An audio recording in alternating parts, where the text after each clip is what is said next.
Hey guys, today we are working on this pug painting. I'm using gouache paints for this. I'm just putting down this, I guess you call it an underpainting, just like a layer of paint so that you can better tell like what colors you're putting down. It makes it more cohesive and it just adds like tone to the entire painting. So I went with this blue because I think it's pretty. And I don't know, I think pugs are so cute, but also I don't think I've ever painted or drawn a pug before. I've drawn many different kinds of dogs, but don't think I've made anything of them. So I thought that would be fun to explore. And one of my friends in high school had a pug. I think her name was Rosie, and oh my goodness, this dog was ancient. This dog was so old, and because she was really old, she liked to snort a lot. She didn't bark, she would just go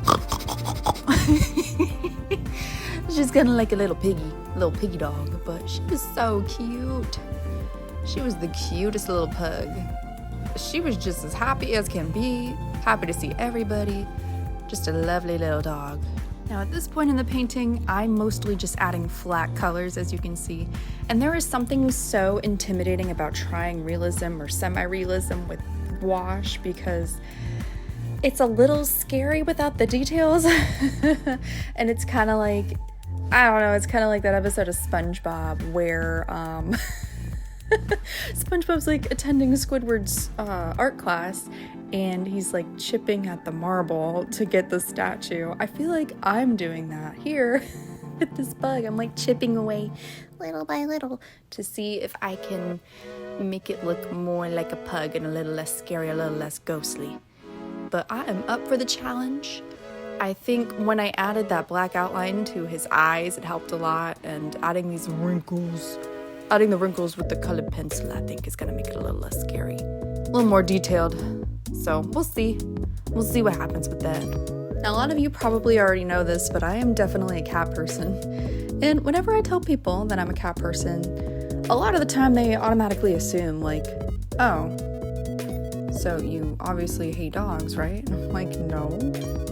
Just because I like cats doesn't mean I don't like dogs. I don't know where you got that idea. However, I will say that sometimes they can be more interesting to draw. And I'll explain why I say that. There's a lot more variation with dogs. Between different dog breeds, there's a lot more differences. For example, like a pug versus a Dalmatian. Pug's a lot smaller. A pug is a lot more wrinkly. Dalmatian has spots, a pug doesn't. A lot of differences there, right? And I think that's really cool that so many different dog breeds look so different from each other. So I think they're really fun to paint and draw because of that. Whereas cats, a lot of them have the same shaped ears, a lot of them are about the same size. Sometimes they're long-haired, short-haired, or hairless, but there's just not as much variation. So I went ahead and added some more details off camera, some more details to the trees in the background and the grass and the dog's fur. And now I just like sprayed it with some spray fixative so that it doesn't transfer onto any other page. And look at him, isn't he so cute? I really like how he turned out. He's just a little cutie.